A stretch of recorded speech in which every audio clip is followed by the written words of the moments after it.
আমার আজকের রেসিপি হলো phyllo pastry with cheese and vegetable.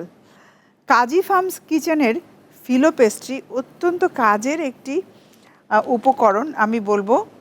আর তার সাথে আমি যেটা ব্যবহার করেছি, এখানে চিজ, ভেজিটেবল দিয়েছি, এখানে মাশরুম, টমেটো, কাঁচামরিচ, ক্যাপসিকাম এবং তার সাথে আমি একটু মিটবল কিমা করেও দিয়েছি, একটু গুঁড়ো মরিচ দিয়েছি, আর ডিম লাগছে একটি, পেঁয়াজ কুচি 2 টেবিল চামচ, লবণ আধা চা চামচ, বাটার 1 টেবিল চামচ, তেল ভাজার জন্য পরিমাণ মতো। ফিলার মিক্স করার জন্য আমার প্রথমেই এখানে লাগছে হলো মিটবল কিমা, তার সাথে যাচ্ছে টমেটো, তবে টমেটোটা একটু চিপে এক্সট্রা পানি যেটা থাকবে সেটা ফেলে দিতে হবে। তার সাথে যাচ্ছে ক্যাপসিকাম এবং মাশরুম।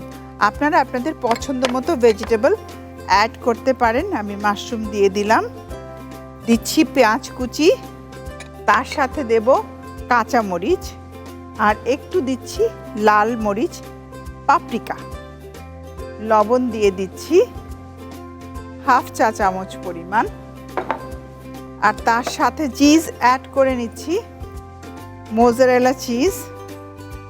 এবারে আমি মিক্স করে নিচ্ছি। এই ফিলো পেস্ট্রি দিয়ে চাইলে আপনারা অনেক কিছু তৈরি করতে পারেন। এরকম পাতলা পাতলা এক একটা শিট হবে। আমি এখানে 4টে শিট নেব। একটু শিটগুলোকে আলাদা করে নিতে হবে। আমি আলাদা করে নিলাম, একটা একটা করে আমি এখন রেডি করছি। ডিম ভেঙে নেব। ডিমটা আমার অ্যাকচুয়ালি বাইন্ডারের কাজ করবে। পুরো প্যাস্ট্রিতে আমি যেটা করব, ডিমটা লাগিয়ে দেব যেন না খোলে, সেই জন্য পুরো ফিলো পেস্ট্রিতে এক একটা পেস্ট্রিতে ভালো করে স্প্যাটুলা দিয়ে ডিমটা এরকম লাগিয়ে দেব। এবারে ভেতরে পুরটা দিয়ে দিচ্ছি। পুরটা ডিপেন্ড করছে আপনার নিজের উপর, আপনি কিভাবে দেবেন। প্রত্যেকটা জায়গায় আপনাকে এগ ইউজ করতে হবে বাইন্ডারের জন্য, তা না হলে খুলে যাওয়ার সম্ভাবনা থাকবে। আবারও ঠিক একইভাবে ইউজ করতে হবে। দিয়ে দিলাম সিম্পল, এই একই রকমভাবে আমি 4টে তৈরি করে দিয়ে দিচ্ছি।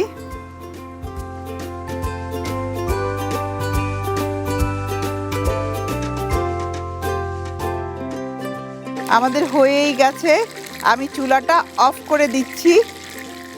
ব্যাস, অফ করে দিলাম, চুলা অফ, তুলে নিচ্ছি।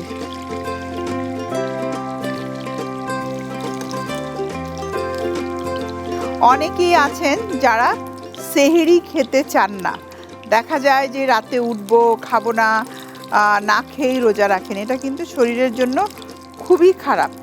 আমি এখন পরিবেশনের জন্য কেটে দিচ্ছি। আমি 3 কোণার শেপেই দিলাম। 3 কোণার শেপটা দেখতে অনেক ভালো লাগে।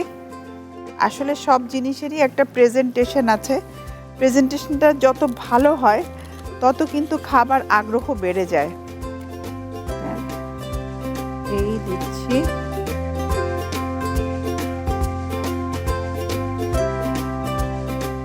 ব্যাস, তৈরি হয়ে গেল fellow pastry with cheese and vegetable.